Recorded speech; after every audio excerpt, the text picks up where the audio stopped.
Hello everyone, welcome in economic class. Today our next topic is law of supply.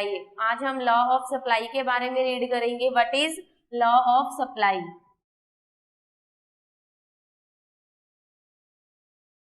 Law of supply. अब देखो हमने last topic में देखा था law of supply क्या होती है.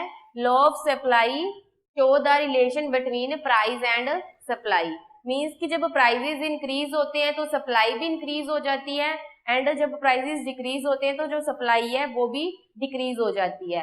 तो जो लॉ ऑफ सप्लाई है वो प्राइस एंड सप्लाई कमोडिटी की जो प्राइस है, ठीक है, और उसकी जो सप्लाई है उन दोनों के बीच पॉजिटिव रिलेशन शो करती है. लॉ ऑफ डिमांड में जो रिलेशन था प्राइस एंड डिमांड के बीच वो क्या है, इनवर्स रिलेशन था, opposite relation. But law of supply states when the prices increase supply of commodity increase and when the price decrease supply of commodity decrease. कि जब भी प्राइसेस इंक्रीज होते हैं तो जो सप्लाई है वो भी इंक्रीज हो जाती है और जब प्राइसेस डिक्रीज होते हैं, कम होते हैं, तो जो सप्लाई है वो भी डिक्रीज हो जाती है. ओके, तो ये है law of supply. Law of demand में हमने क्या है कि कुछ फैक्टर्स को कांस्टेंट रखा था. अब देखो लॉ ऑफ सप्लाई में भी क्या है, other factors being constant. Other factors remain constant. Means कि कुछ फैक्टर्स ऐसे हैं जिनको हमें कांस्टेंट रखना पड़ेगा. कांस्टेंट मीन्स जिसमें कोई चेंजेस नहीं होते हैं, जो सेम रहते हैं. तो कुछ फैक्टर्स ऐसे हैं जिन्हें हमें कांस्टेंट रखना पड़ेगा और उसके बाद अगर प्राइसेस इंक्रीज होते हैं और तो सप्लाई इंक्रीज हो जाएगी और अगर प्राइसेस डिक्रीज होते हैं तो सप्लाई डिक्रीज हो जाएगी. ये होता है law of supply. Law of demand में भी हमने क्या है, other factors being remain same. कुछ फैक्टर्स को हमने सेम रखा था, कांस्टेंट रखा था, और जब प्राइसेस इंक्रीज होते हैं तो डिमांड क्या है, इंक्रीज हो जाती है and when prices decrease demand will increase. तो लॉ ऑफ सप्लाई में भी यही है कि कुछ फैक्टर्स हैं जिसको हमें कांस्टेंट रखना पड़ेगा. ठीक है. नेक्स्ट है assumptions ऑफ सप्लाई. अब देखो सप्लाई की जो assumptions होंगी वही क्या है, हमारे अदर फैक्टर्स होते हैं. assumptions ऑफ सप्लाई मीन्स कि कुछ फैक्टर्स ऐसे हैं जो हमें कांस्टेंट रखने पड़ते हैं. कांस्टेंट मीन्स एज्यूम करके मानना पड़ता है. ठीक है, ये चीजें एज्यूम करनी पड़ती है हमें. तो देखो फर्स्ट assumptions क्या है,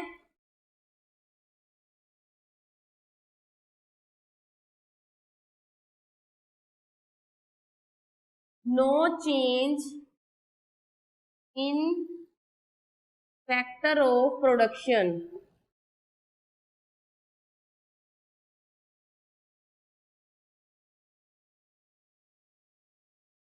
and their supply.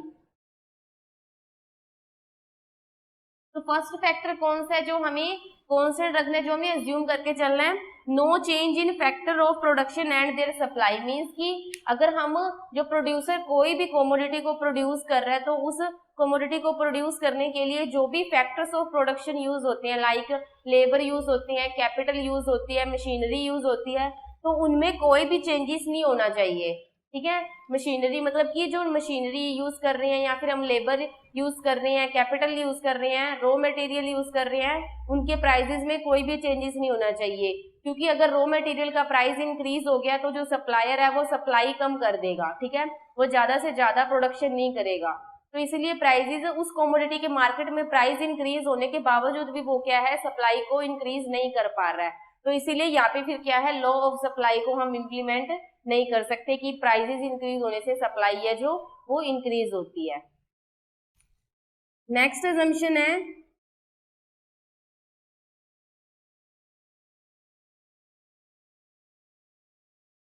Technique should remain the same.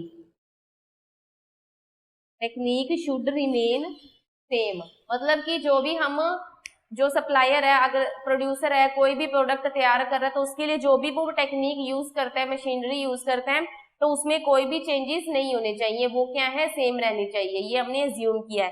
Same क्यों रहनी चाहिए, क्योंकि देखो अगर टेक्निक जो भी यूज कर रहे हैं उसमें डेप्रिसिएशन हो जाती है, ठीक है, मतलब कि थोड़ा बहुत खराब हो जाती है, वो तो जो प्रोड्यूसर है उसे मनी स्पेंड करनी पड़ेगी, या फिर मशीनरी क्या है खराब होती है तो उसे मशीनरी को चेंज करना पड़ेगा। तो इससे क्या है जो सप्लाई पे इफेक्ट पड़ता है, ठीक है, सप्लाई क्या है कम हो सकती है क्योंकि मशीनरी खराब हो चुकी है, तो फिर उसको पहले रिपेयर वगैरह करवाना पड़ेगा, तो इससे जो सप्लाई है उस पर इफेक्ट पड़ता है। मार्केट में अगर उस कमोडिटी के प्राइस भी इंक्रीज हो जाएंगे तब भी सप्लायर अपनी सप्लाई को इंक्रीज नहीं कर पाएगा, क्योंकि जो मशीनरी है उसमें चेंजेस आ गई है, मीन्स डेप्रिसिएशन हो गई है मशीन। तो इसीलिए जो मशीन है वो टेक्निक शुड रिमेन सेम, जो टेक्निक हम यूज कर रहे हैं प्रोड्यूसर कमोडिटी को तैयार करने के लिए जो भी मशीनरी यूज कर रहा है वो सेम ही होनी चाहिए, उसमें कोई चेंजेस नहीं होने चाहिए। नेक्स्ट है taste, no change in taste and preference of buyers and seller. अब देखो कि जो बायर्स हैं या फिर जो सेलर्स हैं, ठीक है, उनके टेस्ट में कोई भी चेंजेस नहीं आना चाहिए, उनकी प्रेफरेंस में, मींस कि वो किस कमोडिटी को सबसे ज्यादा इंपॉर्टेंस दे रहे हैं या कौन सी कमोडिटी उनको बेस्ट टेस्ट प्रोवाइड कर रही है। तो जो बायर है सेलर है उनके टेस्ट एंड प्रेफरेंस में कोई चेंजेस नहीं आने चाहिए, क्योंकि देखो अगर सेलर की जो भी बायर्स हैं खरीदने वाले हैं लोग, ठीक है, तो अगर उनके टेस्ट में या प्रेफरेंस में इंपॉर्टेंस में अगर चेंजेस आ जाएंगे तो जो सप्लायर है वो अपनी ज्यादा से ज्यादा सप्लाई नहीं कर पाएगा, ठीक है। जो प्रोड्यूसर कमोडिटी वगैरह तैयार करता है, अगर बायर्स और सेलर की प्रेफरेंस में चेंजेस आ जाएंगे तो इससे क्या है कि प्रोड्यूसर मार्केट में प्राइस इंक्रीज होने के बावजूद भी अपनी जो सप्लाई है उसको ज्यादा नहीं कर सकता, फिर उसे प्रॉफिट क्या है नहीं मिल पाएगा। तो बट हमने लॉ ऑफ सप्लाई में क्या देखा कि प्राइसेस इंक्रीज होने से सप्लाई इंक्रीज होती है। अगर देखो बायर एंड सेलर की टेस्ट में इंपॉर्टेंस में अगर चेंजेस आ गए तो जो सप्लायर है वो अपनी सप्लाई ज्यादा से ज्यादा नहीं कर पाएगा, क्योंकि जो बायर्स हैं वो उसकी डिमांड ही नहीं कर रहे हैं कमोडिटी की। तो इसीलिए बायर्स एंड सेलर्स के टेस्ट एंड प्रेफरेंस में कोई चेंजेस नहीं होने चाहिए।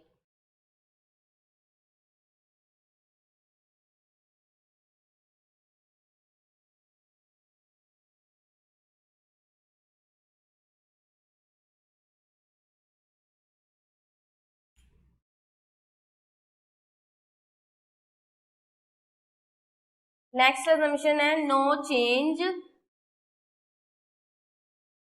इन the policy of government taxation and subsidy.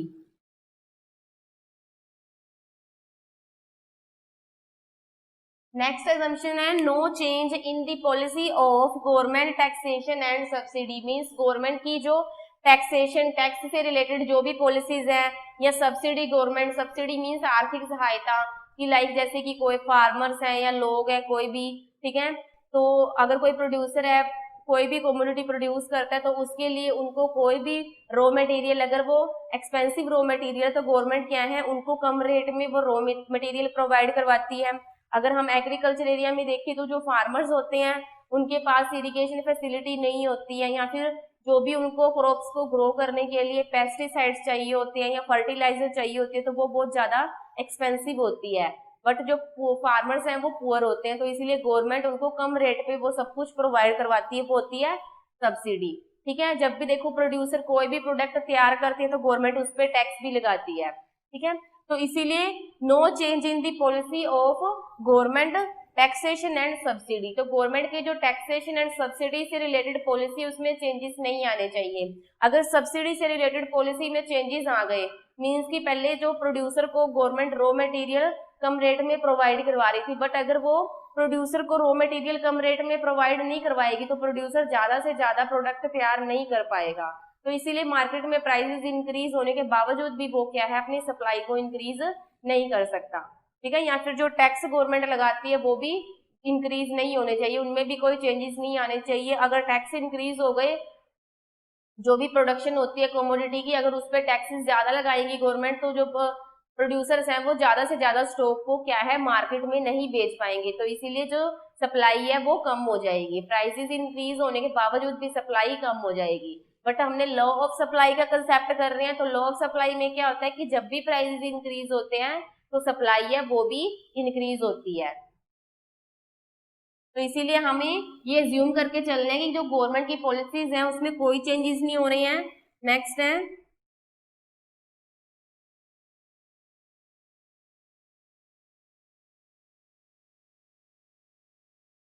No changes in weather and climate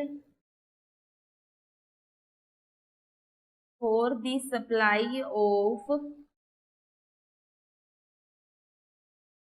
agriculture product। Next हमने क्या एज्यूम किया है, no changes in weather and climate, means कि अगर हम agriculture product means agriculture area में जो प्रोडक्ट तैयार करते हैं, फूड आइटम्स तैयार होती हैं, तो उनको अगर मार्केट में सेल करना है, ठीक है, सप्लाई करनी है उनकी ज्यादा से ज्यादा, तो इसीलिए जो वेदर एंड क्लाइमेट है उसमें कोई चेंजेस नहीं होने चाहिए। ये भी हमने एज्यूम किया कि कोई चेंजेस मतलब वेदर में, क्लाइमेट में, मौसम में कोई भी चेंजेस नहीं आने चाहिए। अगर मौसम में, वेदर में चेंजेस आ जाते हैं तो जो फार्मर्स होते हैं, ठीक है, फार्मर्स जो भी प्रोड्यूस करते हैं एग्रीकल्चर एरिया में, तो वो उस मटेरियल को क्या है मार्केट में सही टाइम पर नहीं पहुंचा पाते, मतलब वो सप्लाई नहीं कर पाते। क्योंकि क्यों नहीं कर पाते, वेदर कंडीशंस की वजह से, मतलब बहुत ज्यादा अगर बारिश होती है, ठीक है, तो फार्मर्स ने जो भी प्रोडक्ट तैयार किया होता है तो उसकी सप्लाई वो क्या है मार्केट में नहीं कर पाते, क्योंकि उनके पास ट्रांसपोर्टेशन फैसिलिटी उनको बेटर प्रोवाइड नहीं होती, तो इसीलिए जो सप्लाई है वो कम हो जाती है। अगर हम चाहते हैं कि सप्लाई, प्राइसेस इंक्रीज होने से सप्लाई भी क्या है इंक्रीज हो, ठीक है, ज्यादा से ज्यादा सप्लाई हो, तो उसके लिए क्या है वेदर एंड क्लाइमेट में कोई भी चेंजेस नहीं होने चाहिए। नेक्स्ट है गुड्स आर डिविजिबल, जो गुड्स हैं वो डिविजिबल होने चाहिए, डिविजिबल, ठीक है, डिफरेंट डिफरेंट, जिसको हम डिवाइड कर सकते हैं।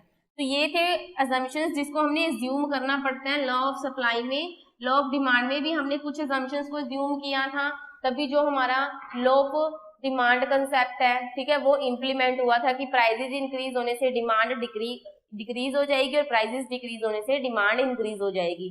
तो यहाँ पे भी लॉ ऑफ सप्लाई में भी यही है कि other factors remain same, when the prices increase demand will increase and when the prices decrease demand will also decrease।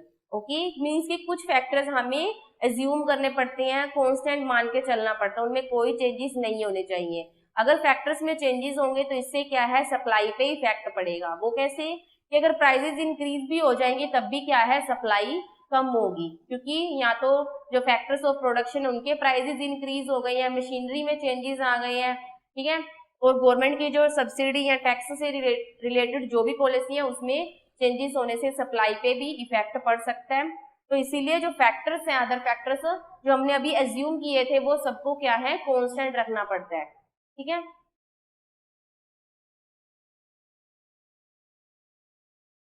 Next है reason for the operation of law of supply.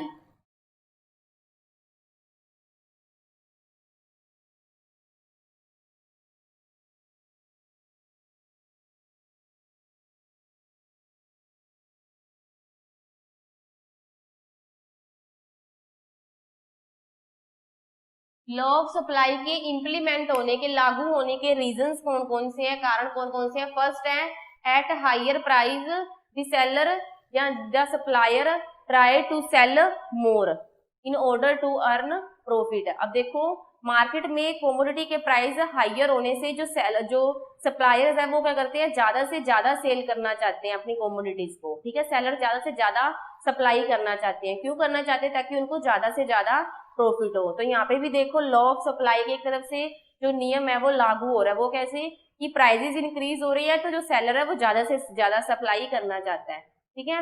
Eight second अगर हम point देखें तो eight higher price जो supplier many new जो firms हैं enter in the market for making production, कि अगर कमोडिटी के प्राइस जितने ज्यादा हाई होंगे तो देखो मार्केट में न्यू यूनिट्स क्या है इम्प्लीमेंट होगी, ठीक है, न्यू इंडस्ट्रीज एंटर करेगी, ठीक है, और वो भी क्या है ज्यादा से ज्यादा प्रोडक्शन करेगी।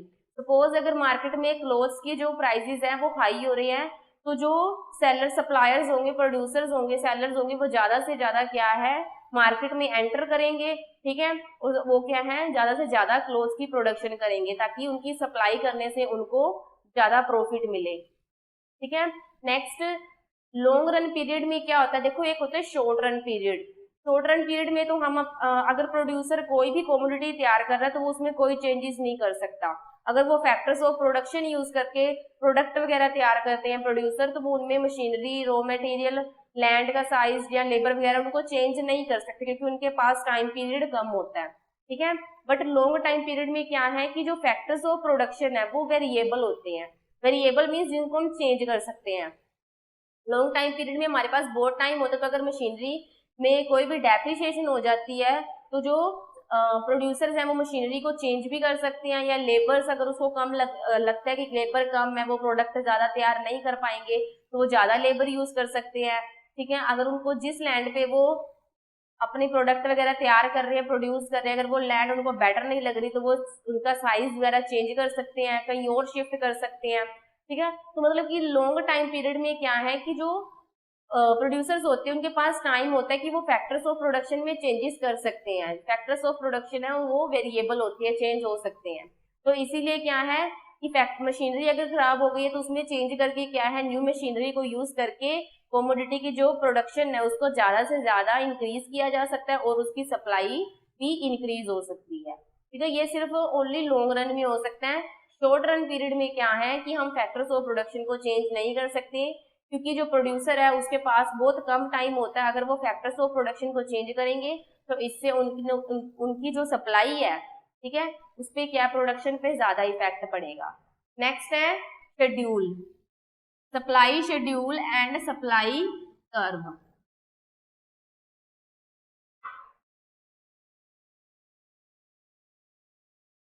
Supply schedule and supply curve. Firstly हम सप्लाई शेड्यूल, डिमांड में भी हमने पहले तो देखा व्हाट इज डिमांड, फिर उसके बाद हमने demand schedule and demand curve के बारे में डिस्कस किया था। तो सेम ऐसे ही यहाँ पे है, supply schedule and supply curve. Firstly हम सप्लाई शेड्यूल के बारे में रीड करेंगे। Schedule is of two types, जो सप्लाई शेड्यूल है वो टू टाइप्स का होता है, individual supply schedule, individual supply schedule, and next है market supply schedule.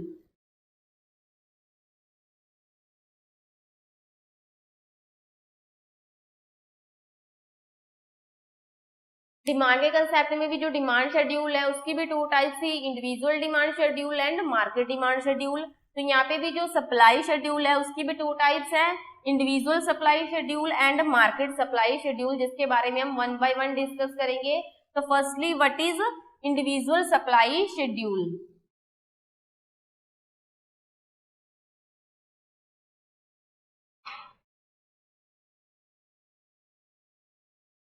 Individual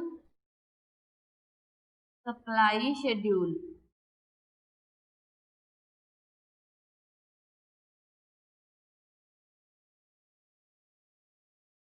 it refers to the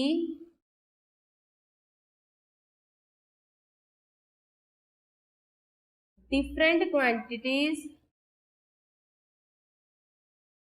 of a particular commodity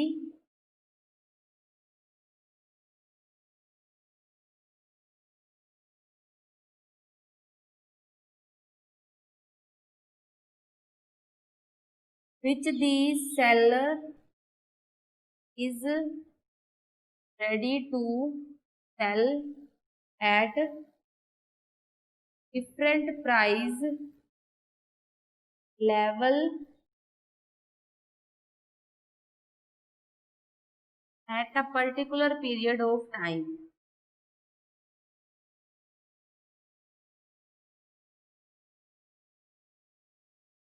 अब देखो इंडिविजुअल सप्लाई शेड्यूल क्या होती है, individual supply schedule refers to the different quantity of a particular commodity, supply of. अब देखो जो individual supply, individual means एक single person, ठीक है। तो ये डिमांड में हम एक सिंगल कंज्यूमर की बात कर रहे थे, बट यहाँ पर सप्लाई में हम जो सेलर है उसकी बात करेंगे, क्योंकि सेलर ज्यादा से ज्यादा सप्लाई करना चाहता है। तो इंडिविजुअल सप्लाई शेड्यूल क्या रेफर करता है? It refers to the supply of different quantity of a particular commodity. Particular means एक पर्टिकुलर कमोडिटी, एक स्पेशल कमोडिटी की डिफरेंट क्वांटिटी की supply which the seller is ready to sell at different prices level at a particular period of time। Means individual supply क्या होती है कि जिसमें जो सेलर क्या है कि एक पर्टिकुलर पीरियड ऑफ टाइम में एक पर्टिकुलर कमोडिटी की वो डिफरेंट प्राइसेस लेवल पे डिफरेंट क्वांटिटीज को सेल करने के लिए तैयार होता है, रेडी होता है, तो वो होती है इंडिविजुअल सप्लाई। ठीक है। लाइक जैसे बिस्किट है, तो देखो कि एक पर्टिकुलर पीरियड ऑफ टाइम में जब एक सेलर एक पर्टिकुलर कमोडिटी लाइक बिस्किट के डिफरेंट प्राइसेस पे उसकी कितनी क्वांटिटीज को वो सेल करने के लिए रेडी होता है, तो वो होती है इंडिविजुअल सप्लाई। अब देखो ये जो सारी इन्फॉर्मेशन है, डिफरेंट क्वांटिटीज को डिफरेंट प्राइसेस लेवल पे वो सेल करना चाहता है, तो अगर इस सभी इन्फॉर्मेशन को if we present this information in a tabular form, अगर हम ये सारी इन्फॉर्मेशन को टेबुलर फॉर्म में, टेबल की फॉर्म में प्रेजेंट करते हैं, तो वो क्या होते हैं? Individual supply schedule. शेड्यूल का मीनिंग क्या है कि जब हमारे पास कोई भी इंफॉर्मेशन होती है उसको हम टेबल की फॉर्म में प्रेजेंट करते हैं। तो इसीलिए ये जो हमारे पास जो भी इंफॉर्मेशन है, अगर हम इसको टेबल की फॉर्म में प्रेजेंट करेंगे तो वो क्या हो जाएगी? Individual supply schedule.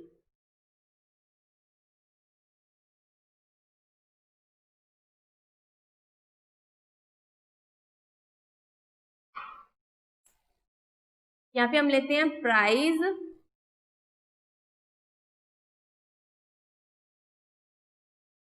Quantity, supply पर पैकेट।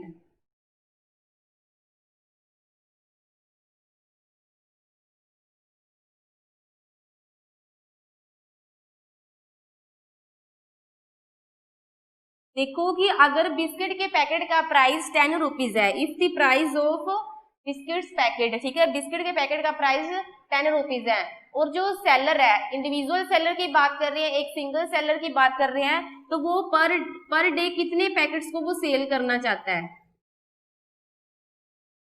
पर डे वो कितने पैकेट्स की को सेल करना चाहता है?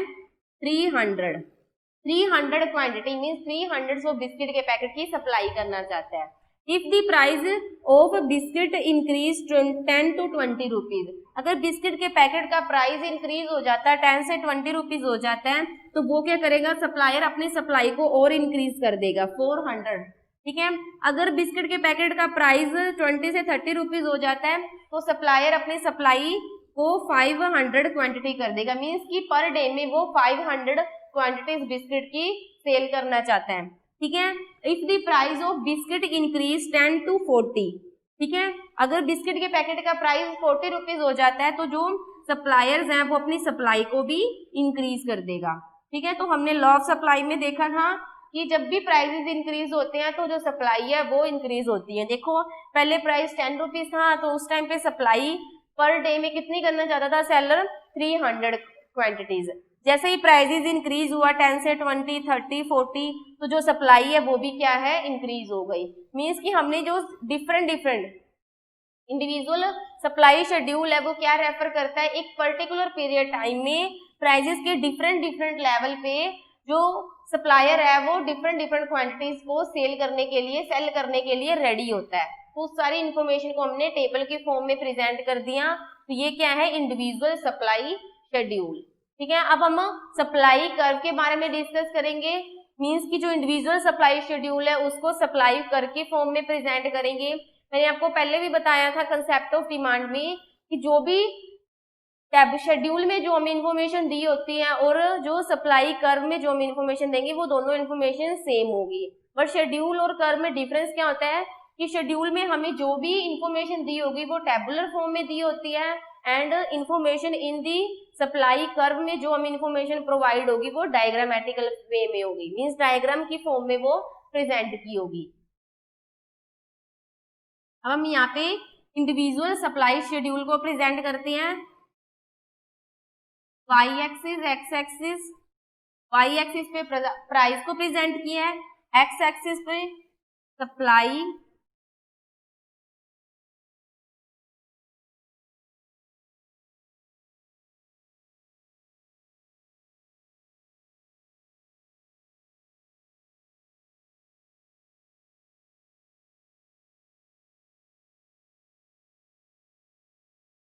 अब देखो कि अगर बिस्किट के पैकेट का प्राइस 10 रुपीज है, देन उस टाइम पे जो सेलर है वो कितनी सप्लाई करना चाहता है, 300 क्वांटिटीज। और अगर बिस्किट के पैकेट का प्राइस 10 से 20 रुपीज हो जाता है, जो सप्लायर है वो भी अपनी सप्लाई को इंक्रीज कर देता है, 400 क्वांटिटीज को वो सेल करना चाहता है।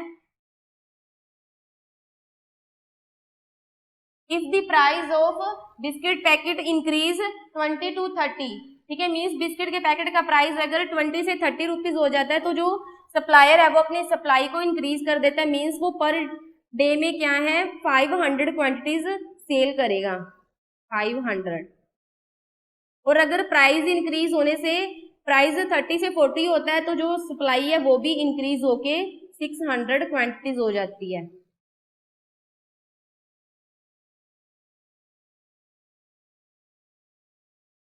This is supply curve. तो ये क्या है, supply curve. This is individual supply curve. इसमें देखो क्या है कि जैसे जैसे प्राइस इंक्रीज हुए हैं, जो सप्लायर है वो अपनी सप्लाई को इंक्रीज कर देता है। यहाँ पे हम इंडिविजुअल सेलर की बात कर रहे थे, ठीक है। नेक्स्ट है market supply schedule.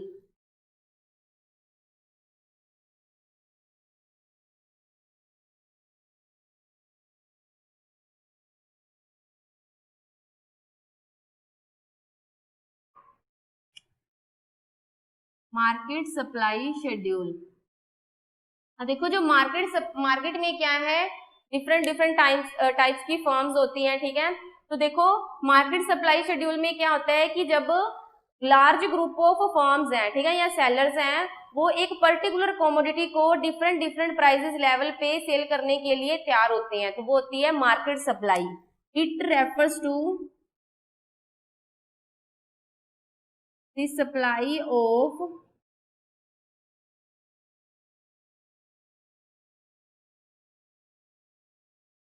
total quantity of a particular product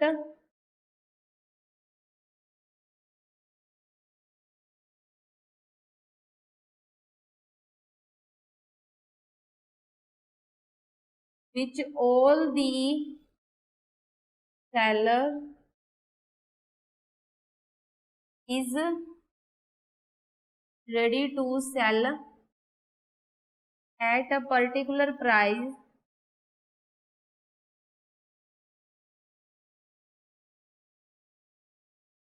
different prices at a particular period of time।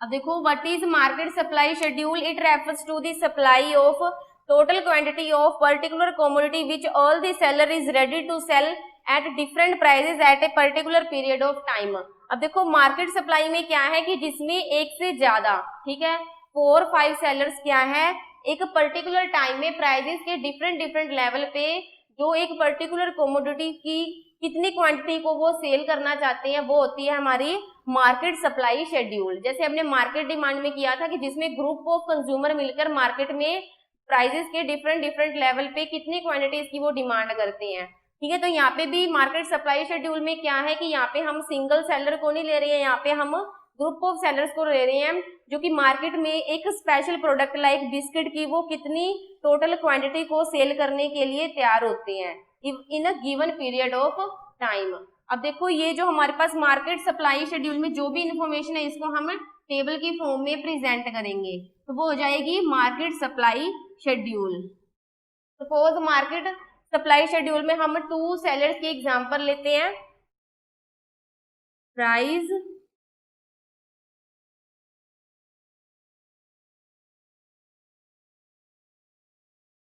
Firm A, firm B.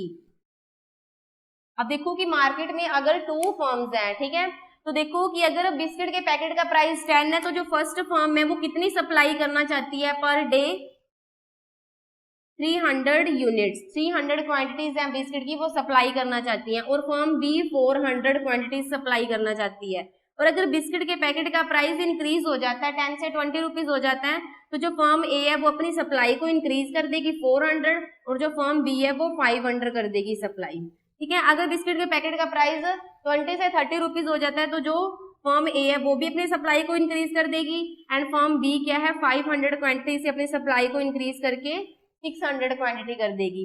और लास्ट में अगर बिस्किट के पैकेट का प्राइस 40 रुपीज हो जाता है तो जो सप्लाई है फर्म ए की हो जाएगी 600 क्वांटिटी पर डे, ठीक है, एंड फर्म बी की सप्लाई 700 क्वांटिटी हो जाएगी। तो देखो अगर हमने मार्केट सप्लाई पता करनी है, मार्केट सप्लाई,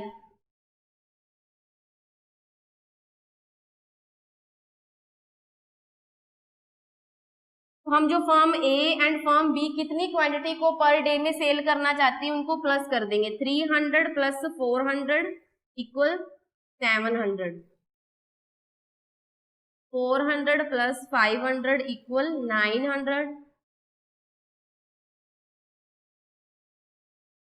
1100, 600 प्लस 700 इक्वल 1300।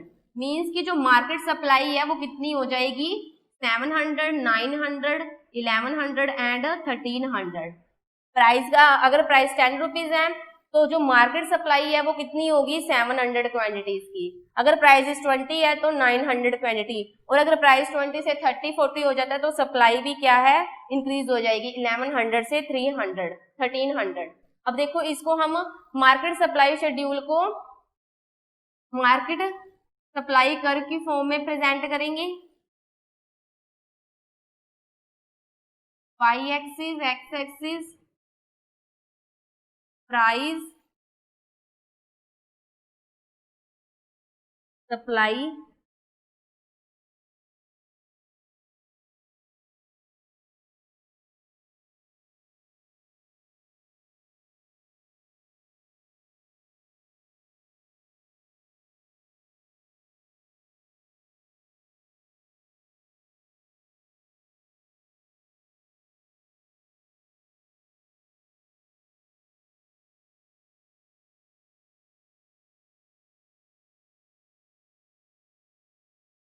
अब देखो कि अगर बिस्किट के पैकेट का प्राइस 10 रुपीज है तो जो मार्केट सप्लाई है वो टोटल कितनी है 700 क्वांटिटीज, और अगर बिस्किट के पैकेट का प्राइस 20 रुपीज हो जाता है तो टोटल सप्लाई 900 क्वांटिटीज, और अगर बिस्किट के पैकेट का प्राइस 30 रुपीज होता है तो जो सप्लाई है वो भी इंक्रीज हो जाएगी 1100।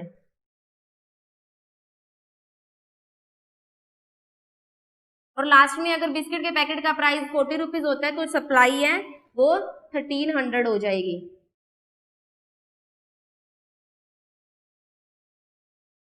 This is supply curve. ये क्या है हमारी मार्केट सप्लाई कर्व है। अब देखो जो मार्केट सप्लाई शेड्यूल और कर्व दोनों में क्या है हमें इंफॉर्मेशन सेम प्रेजेंट की है। मतलब डिफरेंस क्या है कि सप्लाई शेड्यूल में जो भी इंफॉर्मेशन है वो टेबल की फॉर्म में प्रेजेंट की है, और जो सप्लाई कर्व है उसमें हमें इंफॉर्मेशन डायग्रामेटिकल वे में प्रेजेंट की है।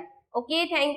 तो ये था आपका लॉ ऑफ सप्लाई का कंसेप्ट, जिसमें हमने सप्लाई क्या होती है, market supply schedule and individual supply schedule के बारे में डिस्कस किया है। Thank you.